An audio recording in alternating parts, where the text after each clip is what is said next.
Henderson.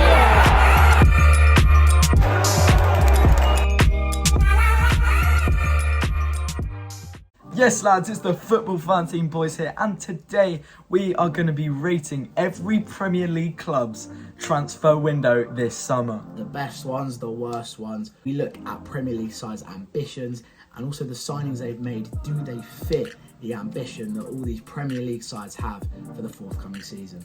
Let's see who had the best. Let's get into it.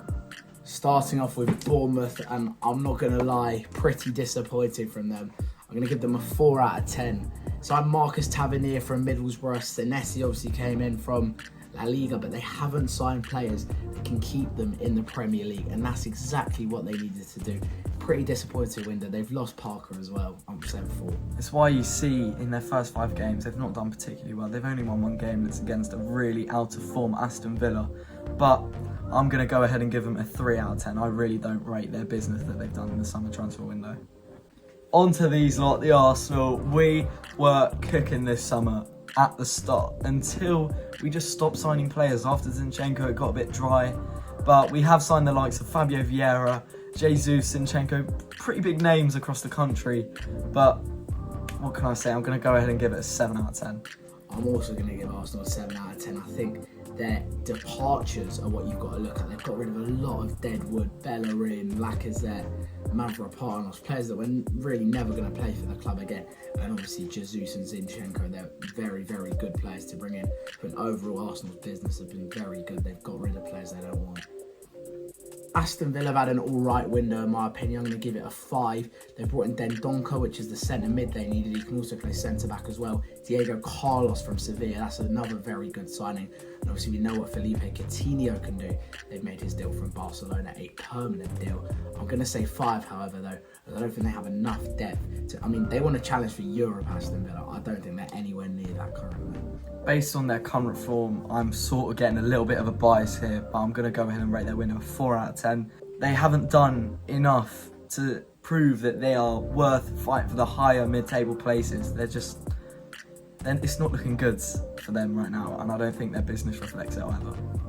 So for the Bees, Brentford have had a decent window. They haven't signed big players that might shock the world, but in my opinion, I'm going to lower them down just a little bit to a 6 out of 10 rather from a 7, because I think that they should have kept Christian Eriksen. Maybe I'm wrong, maybe it was a difficult deal to pull off, but I think bringing in players like Aaron Hickey does boost them a little bit, but I still think they should have kept Christian Eriksen. 6 as well for me. I'm always very impressed with Brentford's business. Tony was cheap, Brian Burma was cheap. They signed these players that nobody's really heard of, but they play very, very well. Aaron Hickey's done unreal things for Bologna out in Serie A. As has Mikael Damsgaard, who obviously scored against England in the semi-finals of the Euros. So that's 2 very, very good signings, as well as Keane Lewis-Potter as well, who's proved himself in the Championship multiple times. Next up with Brighton, I'm going to give their window a 5, but it's mainly from the players they've got out rather than brought in. Going in, Billy Gilmore, very, very good signing. Didn't live up to the expectation at Norwich, but Chelsea clearly didn't want him. So it's a no-brainer for me. But their players out, they've done so well. 25 mil for Basuma, maybe could have been more. Still more than enough. Cucurella, they've got 60 mil for him. 60, that's brilliant. Brilliant bit of business. The Brighton owners should be happy, yeah. Well, looking at it, Brighton had a good window when it comes to making money. Their net spend is looking brilliant at the moment, but bringing players in, they haven't got those players that are going to take them to those places. But I could be wrong. I'm going to go ahead and say that they have had a 6 out of 10 window. On to Chelsea, London rivals. They've signed Aubameyang. They've signed big name players this window. The likes of Wesley Fofana, Cucurella, Raheem Sterling. The list goes on, but obviously the most heartbreaking is Aubameyang. I think they've had a brilliant window. They've sold good players as well for good money. I'm going to go ahead and say they've had an 8 out of 10 window. 8. I'm going to say a 6, purely because I think they might have overspent. I don't think Cucurella's worth the 60 mil. Fofana's a good player. I don't think he's worth 80 mil either. But Sterling's a good signing. So is Aubameyang. Aubameyang was like 10 mil, pretty cheap. But I think they're just overspending at some point. Look, all I'm going to say, if you have money, you might as well spend it. I spent 100 mil on Lukaku. Bristol Palace, in my opinion, have had a pretty underwhelming window. I mean, a good season under Patrick Vieira last year, done well in the cup competitions as well, getting to the semi-finals of the FA Cup. They've only really brought in Czech Doucouré in that middle of the park. Johnston, I don't know if he's going to play backup to Guaita or not. So I'm gonna say a 4. They could have signed more players. Yeah, could have done better. They've had a very boring window, let's be honest. Like, it's a 3 out of 10. What can they do? If they want to improve, they're going to have to sign better players than Doucouré. On to Everton. They have sold their arguably best player in Richarlison. £60 million. Is he worth it? I don't know. He's gone to Tottenham.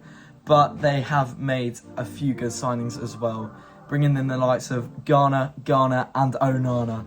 You got to think about it. They've made a decent couple signings, but is it enough to make them out of trouble with Frank Lampard? I'm not sure. I'm going to go ahead and say that it's a 6 out of 10. I'm going to say 6 as well, but purely because of their signings at centre-back. I think Connor Cody and James Tarkowski, if there was any trouble about Everton going down, those 2 players will certainly make sure that they're not going to be anywhere near that relegation zone. Going on to Fulham, and I'm going to give them a 7 out of 10. We've seen them come up before and sign loads of players that weren't good enough for the Premier League. This time, I believe Marco Silva has signed players that are good enough for the Premier League. Bernd Leno, he's had plenty of experience before. Willian's been in Champions Leagues. And also likes of Andreas Pereira. These are signings that can play Premier League football. They've started very well. Very good window, in my opinion. I think they have, but I think selling Fabio Carvalho is going to hit hard. I think he's such a good player, and he definitely, other than Mitrovic, was the main reason that they went up last year. Brilliant player. I'm going to go ahead and give their window a 6 out of 10. Personally, Leicester, they've had the worst transfer window in the Premier League. They have sold amazing players and brought in 2 players who no one's ever heard of in their lives. And look, 1 out of 10 for me. Not good enough. Yeah, I've never really heard of Wout Faes either, but I'm sure he's a solid player. Leaving it till deadline day as well to sign 1 player is pretty disappointing from Leicester, and especially getting rid of someone like Fofana is just not good enough. Leeds, I would have said they were disappointing because they lost Rafinha and Calvin Phillips, 2 influential players. But I'm actually going to bump them up. I'm going to say I'm going to give them a 5 because they've actually made some decent signings. That Brandon Aronson looks like a very good player on the wing. They've also made signings such as Rocker, who can shore up that midfield. I don't think it's too bad from Leeds. They've certainly tried to replace the players they've lost. I'm going to go ahead and say it's a 4, only because they were the only players, Calvin Phillips and Rafinha, they kept them up last season. They were the only reason that they didn't get relegated. And look, maybe I'm wrong, but I just don't think that they brought in the calibre of players that left. Liverpool next, a big club, but did they spend too much on Darwin Núñez? Look, I think it's because of their status. They're a massive club, and I think that Benfica got a bit carried away with the asking price of, what was it, £90 million? It was an expensive signing, but they've also brought in the likes of Fabio Carvalho, who I just said was a brilliant player, and also Artur on the last day. I think he's on loan. Decent from them, but also losing Sadio Mane, huge blow. Let's see what happens for them. I'm going to go ahead and give them a 6. I'm going to go 5 just because of how little they lost Mane for. I know he had only a year left on his contract, but one of the best players in the world. To lose him for that low, below 50 mil, disappointing. City, they sold basically everyone to us. I'm going to go ahead and say it's a good window. Signing Erling Haaland, huge. 7 out of 10 for them. If you look at how much they spent on Haaland, 54 million. What a steal. 9 goals already so far. Very good. Calvin Phillips as well, highly rated midfielder. Manuel Akanji's a highly rated centre-back. They're very smart about their business, Manchester City. For that, I'm going to give them a 7 in this window. Now, next up, Man United. And I think it's been a bit of a mixed bag for Erik ten Hag's men. His first transfer window. You look at the players in, that's all right. Casemiro, good player.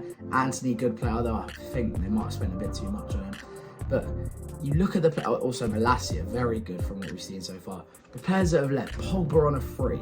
Now, United fans don't rate Pogba. I think on his day he's one of the best midfielders in the world. And Henderson as well. Like they had good players at their disposal that just left. Lingard as well could have also played. So it's another one they've let slip. Rating, I'm going to say 6.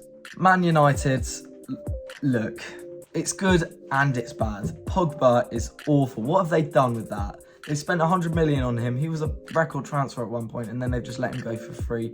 Not good business. But they've signed some very good players. They've signed the likes of Casemiro, Lisandro Martinez. Like they're good players, proven winners. But can they do it in the Premier League? Let's see what happens. 6 out of 10.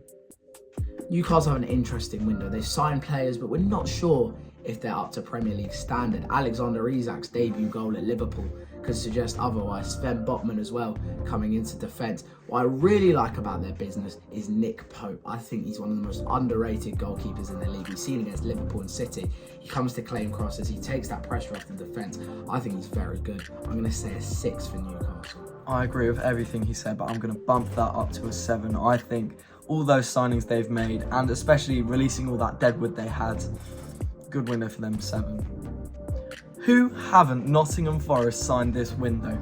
20 signings in summer. That is unbelievable. They're going to have to upgrade their storage. It's a new squad. It's ridiculous. If you can name every single one of those players in the comments without looking it up, fair play. I'm going to go ahead and give them, I mean, it has to be a 10.